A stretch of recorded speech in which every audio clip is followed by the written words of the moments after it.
Nick. We're here to answer more of your stuff.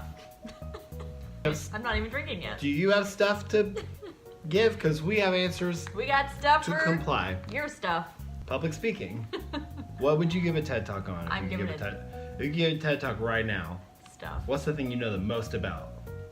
Making quality content. Okay. So, you know the deal. You send us questions.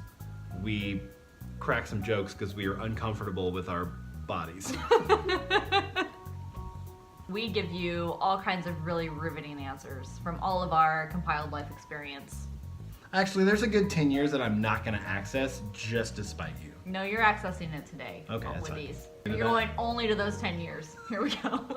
Wow, that's rough because that's 82 to 92. Be prepared to learn a lot about Darkwing Duck. Hi, Suz and Nick. My super structured corporate company of 20 years offered me an early retirement package, so I've been given a chance to really change my life. It's going to be awesome, except I don't know exactly what it will be or where or how. How do you, as creatives, get comfortable with ambiguity? Eileen wrote this question on February 16th, so she's absolutely retired now and living in Florida.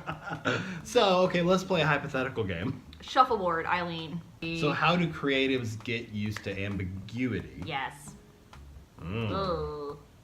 Okay, so Eileen already knows this part about me, and some of you already know this part about me. But I was married for a long time, and my husband was sick for a long time, and I was basically a caregiver for a long time, and then he passed away. And when he passed away, I went into my therapist, and I was kind of mildly freaking out because I was like, what am I going to do? What am I going to do? And he said, whatever you want to do. And that was, it should have been freeing to me, but it was not. Instead, it induced even more panic in me because my brain had like 72 ways that my life could absolutely like go sideways because I just had no idea what was happening. I was entering a totally new phase and had no idea what was coming. And he posed to me, instead of looking at every option and every way it can go wrong, you need to be looking at this with this at like all of the options you have. So instead of like all of the potential catastrophes, it's all of the potential routes that you can take in your life, like all of the different options that are now open to you to really kind of like take charge of that. And so I would pose to you to go into this looking at whatever comes to you, you now have all of these new options, and rather than be afraid of that, to look at that as an opportunity for like adventure, like whatever is coming now, whatever it is, you're gonna make it good, and to come at it from that angle. And as far as creatives go, we want to like make our creativity our job. You know, that's like the dream for a lot of people.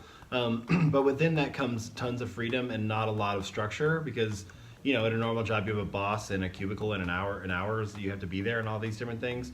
And when you're creative, it's just like be creative all day. But that's almost a death sentence. Yeah, in theory, in the creative lifestyle, in flux, we have to truly be successful at it, we have to carve out time and make it as structured as we can. That's where a lot of us sort of thrive. Mm-hmm. So it's not as like loosey-goosey and sexy as we maybe often portray it.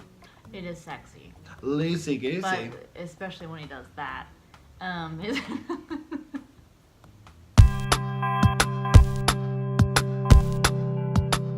Dan writes us and says, hey, cool cats.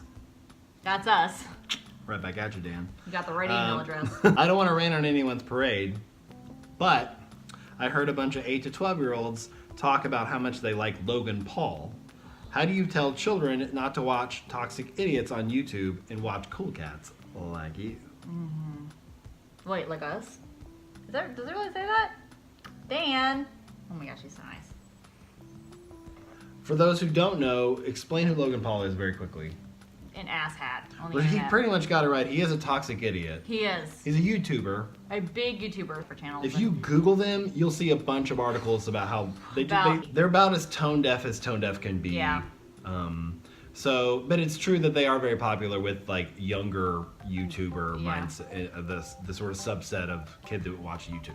It's literally the very epitome of like how YouTube makes people famous for absolutely no reason. There is a resurgence or a new surgence of entertainment that appeals to the worst of us. I mean, it's always kind of been in there. Like, I think like people used to complain about Jackass back in the day, but this seems tame because they weren't like, they weren't like offending whole countries. Yeah. So the question is, how do we get those kids to stop watching, to understand that that's toxic?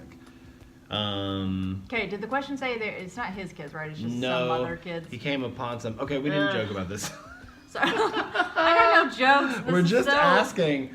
I got no jokes for this. Just because those two, especially, I don't know what it is about those two kids, but I just also want to slap their mama. Like, they left wherever, I forget, Minnesota or something, and she sent them to LA, like, with a manager, because they were going to be YouTube stars. What? Doesn't she know that Minnesota also has the internet? Okay, so I don't know how you would approach other people's kids. With my own kids, I've straight up, with my 10-year-old, had the talk about how you, like, just YouTube fame and how people, the fame thing and wanting people to watch you. My 10-year-old has a YouTube channel. It's all about Rubik's cubing, which is like really what he's into. Which, draws a different crowd. Straight up have the conversation about shallow people, and there's still shallow people. They're just shallow people in front of a camera. Explain how like clicks equals money, and like when you click on these things, even if you are curious about things, you are like giving money to these idiots. And I think kids, can get a basic understanding of that, of like being rewarded for terrible behavior. And you would never walk up to a person on the street doing something terrible like that and hand them money. But that's essentially what you're doing with YouTube. Kids get more than we give them credit for. Yes. If you can explain something and even if they don't understand every single word in the sentence of you explaining something, they get the overall gist of things. I mean, you could also do what my mom did when I asked to watch Beavis and Butthead, which was to tell me, sure, but if you do, you're going to hell. Oh, never do his thing. It works out fine. We're fine. Next question. Here's my question. How do you stop being afraid of what people think of you without just tipping straight off the cliff of being a jerk? Why fight it? Lean into it. Being a jerk's the best. There's a YouTube channel we'd like to invite you to check out. It's the Balls. Same joke. Is there a way to do that in slow motion? Yes. Can you? Here's the thing, especially with nice people, like I assume that you are. She is. There is any step or toe dip into anything that's a little bit selfish or like you're giving yourself some empowerment. If you're a really nice person, you are hyper aware of all of your moves and actions and words, and so a lot of times it's gonna feel like, oh, I was like later after you stand up for yourself. Yes. Later on, you might wake up at 3 a.m. or driving in your car one day and be like, I was a total jerk.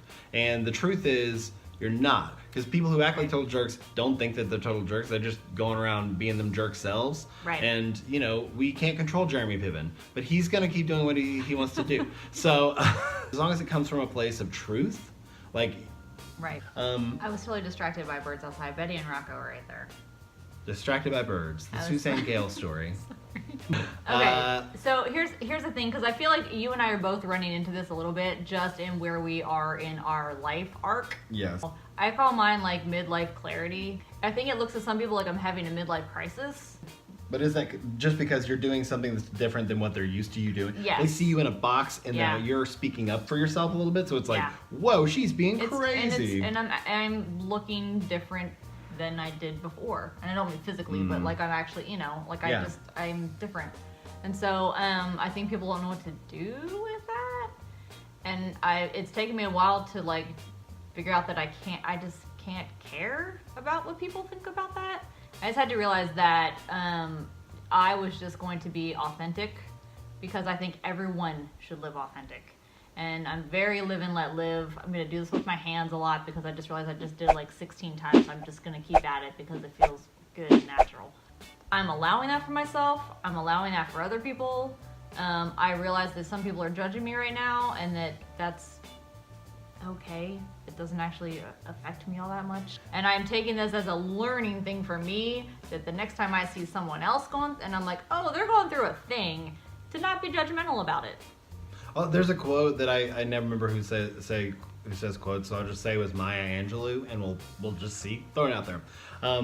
Who said, "It's none of your business what other people think about you."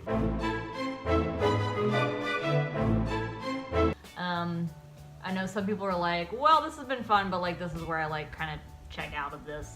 And it kind of hurt my feelings, but I kind of, more than anything, it is important for me now it feels very important for me to figure out who I am and really just be that. But I have to realize that along with that is I'm gonna lose people, and those are not my people, and that's okay. And just because somebody says that you said something like a jerk doesn't mean that you were a jerk. No. Because people get offended. Like I have people in my life that if I just disagree with something they say, they tell me that I attacked them. It's so easy in outrage culture to kind of be like, so like you're being a jerk. And just because somebody says that you are doesn't mean that you are. You have to, and if you know yourself, you know that. It's a constant balance of self-awareness and self-discovery and just truly knowing who you are, which is, that's the whole thing. Also, we're all just figuring that out. Yeah. So have grace with other people and have grace with yourself. Yep. Yeah.